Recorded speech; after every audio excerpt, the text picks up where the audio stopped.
I lay on the autopsy table watching my mother put on her rubber gloves. The broken body being pieced together by the chief medical examiner of 20 years was none other than her most loved son. She would never have imagined 3 days ago when she slammed my acceptance letter to the police academy, that at this moment every bone she separates with her own hands is proving that I'm the disembodied piece of trash she says I am. In the early hours of the morning, Bayport police received a report about large amounts of blood found in Shadow Creek Alley. No victim was in sight. The caller assumed it was a drunken brawl gone wrong and urged the police to find the injured person quickly. Officers arrived to find the heavy rain had washed the blood into a chaotic mess. There were no signs of a victim nearby. A thorough search of the area led them to Riverside Millworks, an abandoned factory where they discovered dismembered body parts scattered across the floor.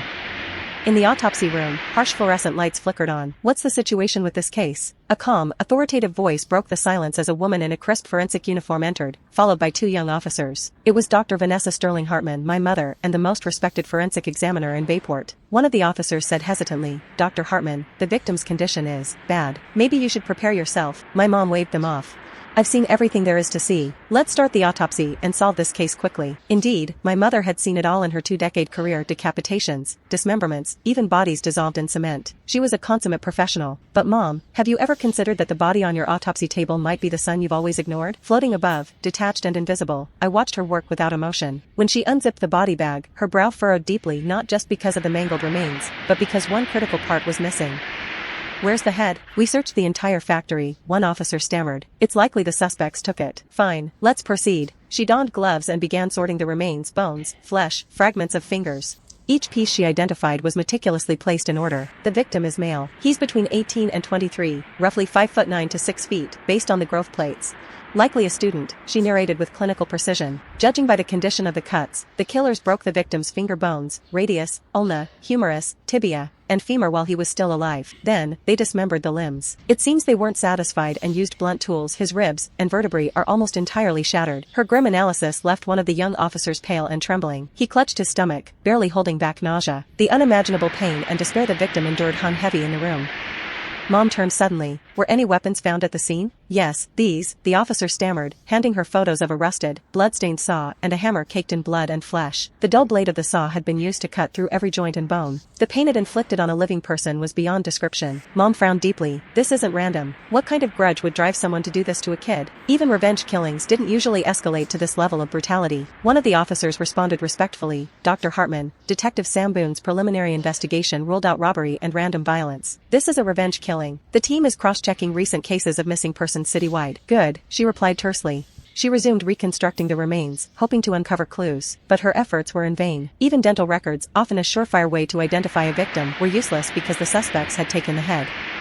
Identifying a person from such a pulverized, unclothed body seemed impossible. Floating nearby, I felt a strange mix of relief and sorrow. At least Mom didn't know it was me. If she did, she'd only call me a disappointment one last time. With a heavy sigh, she muttered, "Poor kid. Whatever grudge they had with his family, why take it out on him?" For a brief moment, her eyes shimmered with tears. This was the Mom I didn't recognize. The meticulous forensic examiner piecing together every shard of bone. The compassionate woman feels for an unknown victim. It felt so foreign. I'd always known Mom didn't like me. I remember one rainy night when I was in elementary school. I had a fever, and Mom rushed me to the hospital, letting Dad, exhausted from days of overtime, rest at home. But she didn't know Dad got an urgent call not long after we left. He ran out without even grabbing his gear. That same night, he was killed in a shootout with a cartel kingpin.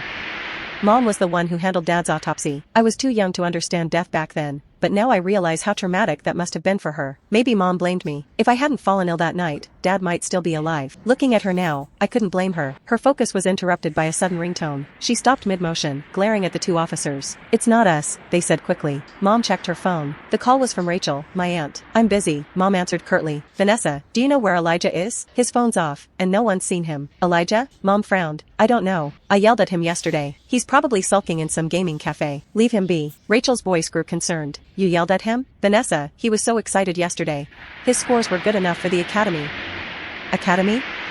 That boy needs to get a job in IT or something. Is he becoming a cop? That would be an insult to the profession." Her voice was as sharp as ever. Rachel hesitated momentarily before saying, "It's always been Elijah's dream. He worked so hard to get those scores. I even planned to celebrate with a big dinner. I bought so much seafood." Vanessa's anger flared. "I don't care. If he applies to that academy, he can forget about calling me his mother. He can go rot wherever he wants." She ended the call abruptly, her chest rising and falling in frustration as she stood over the autopsy table, silent for a long time. "I'm sorry, Mom. I won't apply to the academy. Please don't be mad. It's not worth your health." I wanted so badly to tell her that, but as a wandering spirit, I could only hover above and watch helplessly. I wanted to cry, but ghosts have no tears.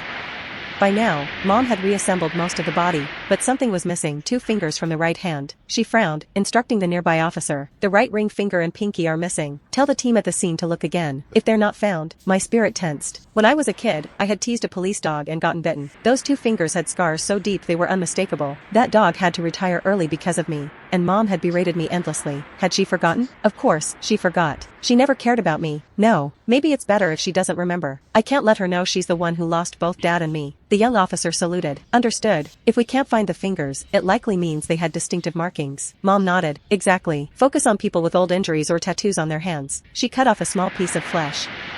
Run a DNA test.